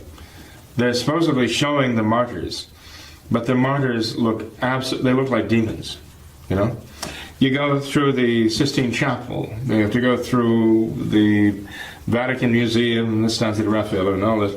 You finally get to the Sistine Chapel, and then there are rooms at the end you can go through at the end of the Sistine Chapel. Not everybody does, but you can go through. That have artwork that was collected by Paul VI. Tom, you'd think you'd go into hell. You'd think you went to Satan's own studio in hell. You couldn't think of anything more obscene, more grotesque, twisted, hellish than these so-called artworks. And Paul VI reveled in them. Everything he touched was as though he got it on like, he got it shipped in from hell.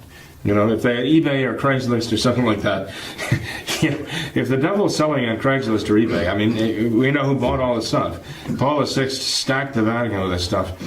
But you saw the portrait of Paul VI, right? It was published in the Smithsonian Magazine. This enormous painting of Paul VI. Well, it's supposed to be a portrait of Paul VI.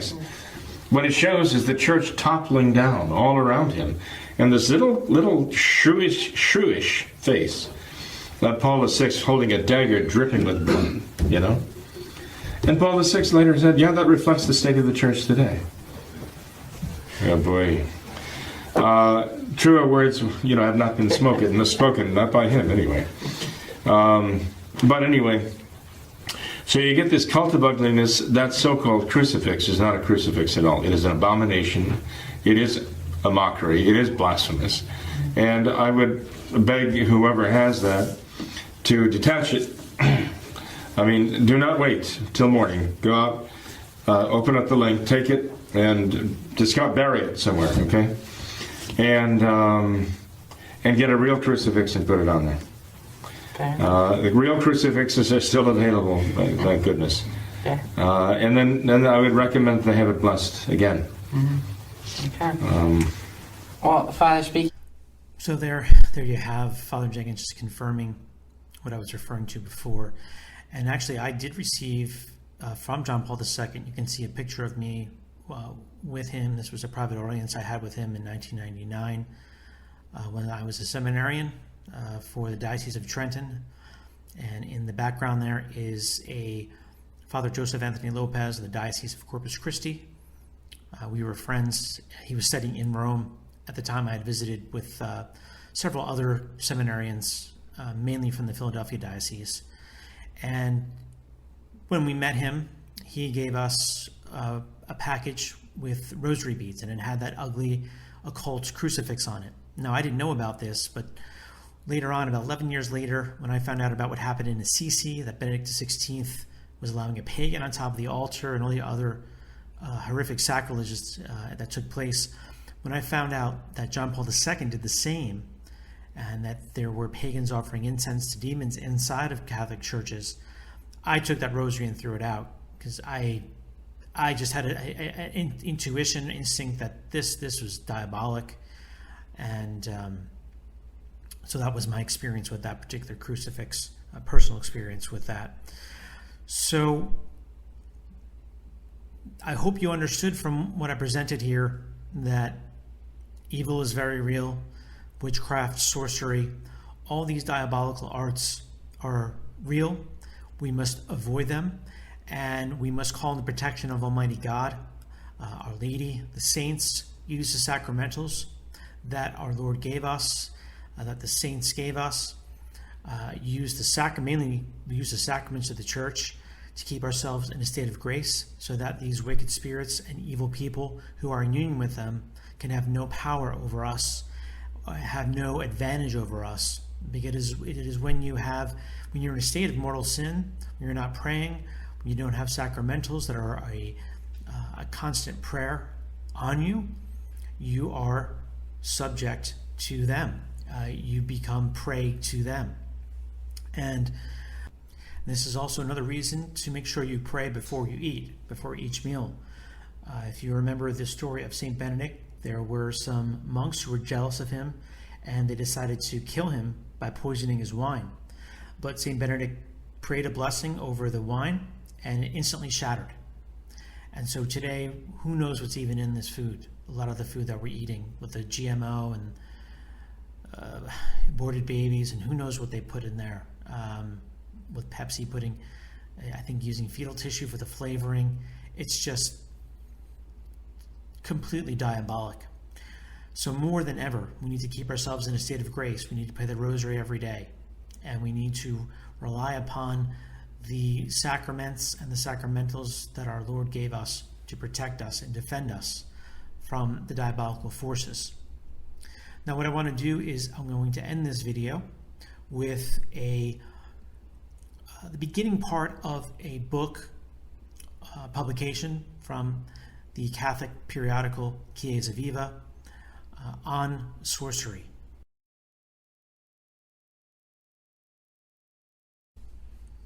The Last Battle by Dr. Franco Edessa. Why does the last battle that Our Lady is calling on us to fight have as a battleground the chain of the Sibillini Mountains and the surrounding areas? Why are these lands shaken by earthquakes and churches destroyed? Why was the basilica of the patron of Europe, St. Benedict of Nursia, razed to the ground? Marco Rebecchi writes, quote, "Since ancient times, the Sibillini Mountains have been considered magical, mysterious, occultic, and considered a destination for secret pilgrimage and blasphemous meetings between sorcerers and demons. A sanctuary for creatures that are midway between the mythological and diabolical. Many names of places seem to confirm these legends. Devil's Cave, Devil's Peak, the Pit of Hell, Hell's Gulch, Bad Pass, Lake Pilot, the Fairy Grotto, or Cave of Sibylle. In 1420, Antoine de La Salle gathered information on a legend about a cave on Mount Sibylla, in which one would be entering the realm of the goddess of love. Necromancers, wizards, demons would dwell on Mount Sibylla and in the cave. But nearby there is no less gloomy and enigmatic place, Lake Pilot, at the foot of Pizzo del Diavolo, dominated by the peak of Mount Vittore." End quote.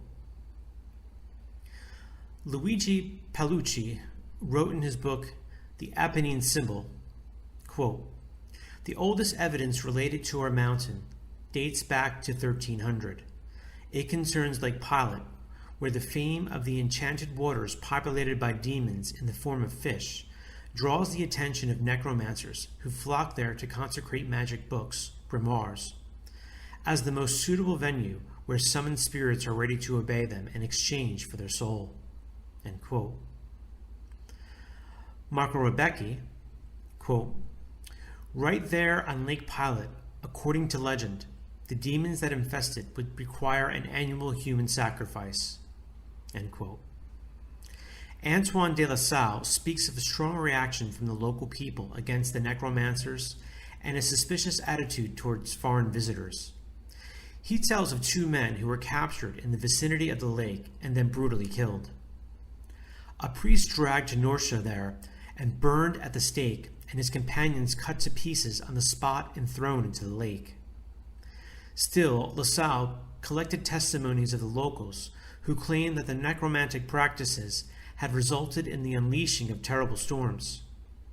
Conversely, in the 16th century, Benvenuto Cellini, in his autobiography, tells of a necromancer who would recommend Lake Nursia, also known as Lake Pilot, as the most suitable place to dedicate books to the devil. and that the residents were willing to collaborate in this practice. This apparent contradiction may be due to economic interests on the part of the locals. In those centuries, the lake was alternately called Pilates or Sibyl. In the first case, the name, so evocative, brings back memories of the days when Rome was the capital of the ancient world.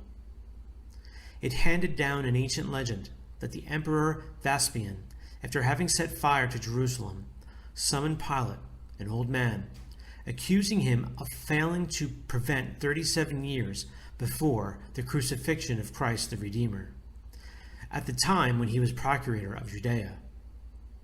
For this, Pilate was sentenced to death, but he was granted a last wish. The old Roman asked that his body be placed on a cart pulled by water buffalo and abandoned to fate. The request was granted, but the emperor, intrigued by the unusual request, instructed soldiers to follow the wagon. The animals wandered up to the mountains of Norcia, dragging the cart, and, arriving on the shore of the small lake, hurled themselves and the cart they had dragged along with his body into the icy waters, reddening the waters. The association of the lake with Sibyl's name, however, could be linked to the prophetic powers that the place gave to wizards and sorcerers. It was still again Benvenuto Cellini who confirmed that alchemy practiced in the Sabia Mountains and near Lake Pilate was intended to evoke the demons that could point out treasures hidden underground.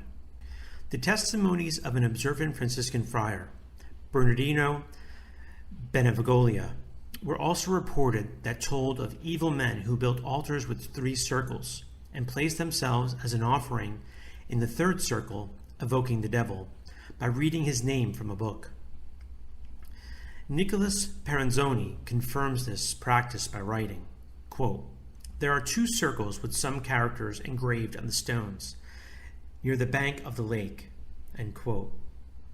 Meanwhile, Francesco Panfilo speaks of the presence of an internal circle of which, quote, "is pronounced Tau Erux and a different character which indicate the names of the quote-unquote supreme god, for the principle of the inversion of the symbols used in black magic. The supreme god is represented by the most powerful demon, perhaps Lucifer himself," end quote. Antoine de La Salle, in his work The Paradise of Queen Sibyl, writes that Pope Innocent and Pope Urbino had the cave of the Sibyl destroyed to prevent access. The practice of erecting gallows at the steps of the passageway to Lake Pilate appeared to have a prior date. The motivation, however, is clear: to discourage necromantic practices around the lake. Hence, the origin of the names of places, Forca di Presta, Gallows Point, and Forca Voila, Purple Gallows, on the Mount Vittore. Maria Montesano, in her, quote, "The Sacred to Norcia's Caves," reports how Ennio Silvio Piccolomini, the future Pope Pius II, said that he had heard of a convention of witches, demons, and night shadows, as well as evocations of spirits who would teach the arts of magic. The presence of witches as well as necromancers in the Sabili Mountains might be motivated by the consecration of the Lake of Sibyl to the Gnostic, subterranean, or underworld power of the prophetess in pagan legends. It was believed that some of the consecration and invocation practices could give the most lasting influence precisely thanks to the presence of one or more women. In light of this, the, quote, stories heard by Piccolomini may be linked to fates or handmaidens of the Sibyl that used to come down to Foce, a village located between the lake and the cave, to dance with the local boys. These fairies were beautiful from the waist up, but they had goat's feet, and this made it possible to easily recognize them. They could dance all night, but had to return to the underground kingdom before dawn.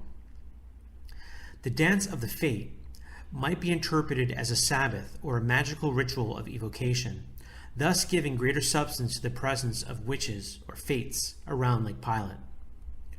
Another source of facts about the history and the mysteries of the chain of the Sibillini Mountains is the Chronologia Sturgia della Visite alla Grotta della Sibilla, or in English, Historical Chronology of Visits to the Cave of the Sibyl, which reads, quote, "The information we have in 69 AD is from Suetonius Vitellius, when he states that, quote, a sacred vigil was celebrated on the mountain range of the Apennines," end quote. In 268 AD, in Scriptura's Historiae Augustae, Trebilus Polio tells us that in that year, Claudius II, the Gothic, relied on the responses of the prophecy of the Apennine Sibyl. In the period of 1320 to 1340, landslides occurred inside the cave, also caused by the earthquake of 1328, and the cave was closed to political religious actions, highlighted by the historian Folzetti. Quote, "Struggles between heretics and Dominicans, and bulls and edicts of the church to combat the heresy of the Templars, alchemists, spiritualists, Cathars, Patarines, etc., who had taken refuge in the lands of the Sibyl."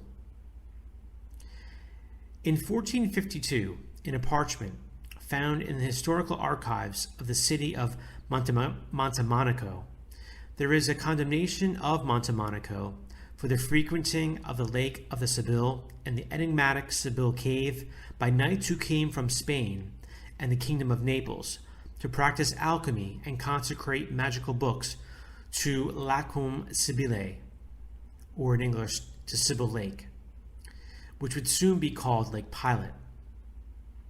In a trial, the entire population and the authorities of the city of Montemonico were excommunicated and then acquitted for helping foreign knights to reach the lake and the cave of the Sibyl. The year 1578 is the emblematic date engraved on the rock near the collapsed hallway and is still visible today. The date is read without too much difficulty even today. It is 1378, but it is thought to be a conversion made in the 17th and 18th century when the number 5 written in the Arabic number becomes a 3. With this fancy conversion, someone has probably wanted to connect the date of birth in 1378 of the legendary Christian Rosicrucians, or the Rosicrucians, as has also been recently suggested, to the presence of the Rosicrucians in Sibyl's lands and their ideal link with the legendary grotto. Rose crosses carved on stone beams of windows and doorways have been produced up until the 17th century in numerous villages along the whole Sibillini range. The aim of the Rosicrucian was recalled in an ultra-secret document drawn up in the euphoria of the Italian Freemasonry, a lithographic volume outside of commerce destined for the high administrative degrees of the institution, published in Florence in 1945. Speaking of the birth of the Masonry, the document says, quote, "The Rosicrucians Giovanni Teofilo Desaguliers and James Anderson, a Protestant minister, and others, convened on June 24, 1717 in London with the members of the 4 lodges there that were active at the time. This meeting's objective was to found the Brotherhood of Free and Accepted Masons with the Alchemical Society of Rosicrucians, to allow the Rosicrucians to secure their alchemical researches and their Gnostic and rationalistic ideas under the guise of the respected brotherhood, and to secure the free and accepted Masons of the advantages that only the wealthy, influential, and ambitious followers of the Rosicrucians could procure for them, given the real decline that threatened the primitive brotherhood." End quote. Thus, Freemasonry was born on June 24, 1717, from this compromise. We recall also that the duty of the Rosicrucian Knight is to fight Catholicism, and its ultimate purpose is to obliterate the sacrifice of Christ on the cross from the face of the earth. In 1773, Meyer Amschel Rothschild, along with a dozen Jewish financiers, his friends, began to plan to establish a world government to take possession of all the resources of the planet with a declared aim to decimate the world population. A.M. Rothschild entrusted to Adam Weishaupt to create the Satanic Order of the Illuminati of Bavaria that, secretly, had to take over all the Masonic lodges of the world. The purpose and strategy of this world supreme direction is set out clearly by one of their leaders. Our ultimate aim is that of Voltaire and the French Revolution, that is, the complete annihilation of Catholicism and even of the Christian idea. The best dagger to assassinate the Church and strike at the heart is corruption. We have embarked on the largest corruption of the people through the clergy, and clergy through us." End quote. To corrupt the clergy, however, it was necessary that the throne of Peter be occupied by the supreme head of the Satanic Order of the Bavarian Illuminati.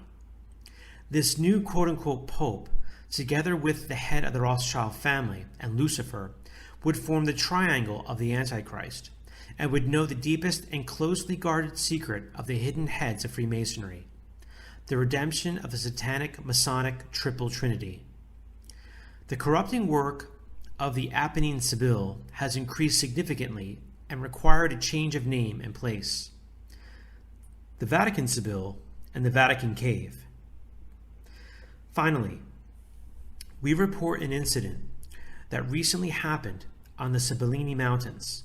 3 young Umbrians from the group The X-Plan, which has always been interested in the stories circulating about the presence of the famous Sibyl of the Sibillini Mountains, after quote-unquote astrological and numerological calculations of the place. From the results that they obtained, they decided that the best day to have a quote-unquote sign of the Sibyl would be July 3rd. After reaching the cave of the Sibyl, they continued up to Casale Lanza, and in this valley, with a clear cloudless sky, suddenly, out of nowhere, they saw on the side of Mount Regina Sibylla a figure that they considered to be that of the Sibyl in the act of screaming. The image remained motionless for about 8 minutes, then blended in with the surrounding light and the shadows. The 3 young people believed that, with this apparition, the Sibyl wanted to convey the message of her presence and her suffering as an invitation to respect her natural realm. Verified on the internet the uniqueness of their testimony, they conclude, quote, "Our challenge is to figure out if one will experience the same phenomenon next year on the same day and at the same time." End quote. The secret of the Sibillini Mountains. Historically, Redeemer's Summit was called Vittore, as it was the most visible peak of the group, although it was 28 meters lower. While Redeemer's Summit clearly expresses the significance of Christ's redemption on the cross, Mount Vittore hides the terrible secret of satanic symbolism of the redemption of Lucifer. Since 2006, our magazine, Chiesa Viva, has denounced the presence of the redemption of Lucifer and the satanic and blasphemous Masonic triple trinity in the satanic temple dedicated to St. Padre Pio, on the tomb of the mother of Paul VI, in the satanic temple of Paragone in Brescia, on the liturgical insignia and the coat of arms of Benedict XVI, and more recently on the logo of Mercy, on the logo Mater Misericordiae, and the altered miraculous medal Our Lady gave us in 1830 in Paris. The redemption of the satanic triple trinity is the deepest and closely guarded secret of the heads of Freemasonry worldwide, a terrible secret that is found on the Sibillini Mountains, the favorable references to be imprinted on these beautiful mountains.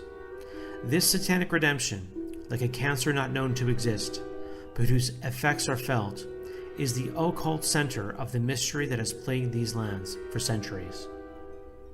And I will end the article here. It goes on for many more pages, but that just gives you a bit of a flavor of what's in this particular edition of Chiesa Viva. I'll put a link in the description for those of you who are interested in reading more, but it gets into a lot more detail, and it would be probably too much to try to do in this video, and frankly some of the things are beyond me with some of the geometry and the things that he points out. So it's way above my pay grade. So I hope you enjoyed and learned a lot from this video. Please remember to hit the like and subscribe button. Subscribe also to my other channels. And please keep me in your prayers. I will pray for you, and please also pray for the people that come to my channel. Thank you.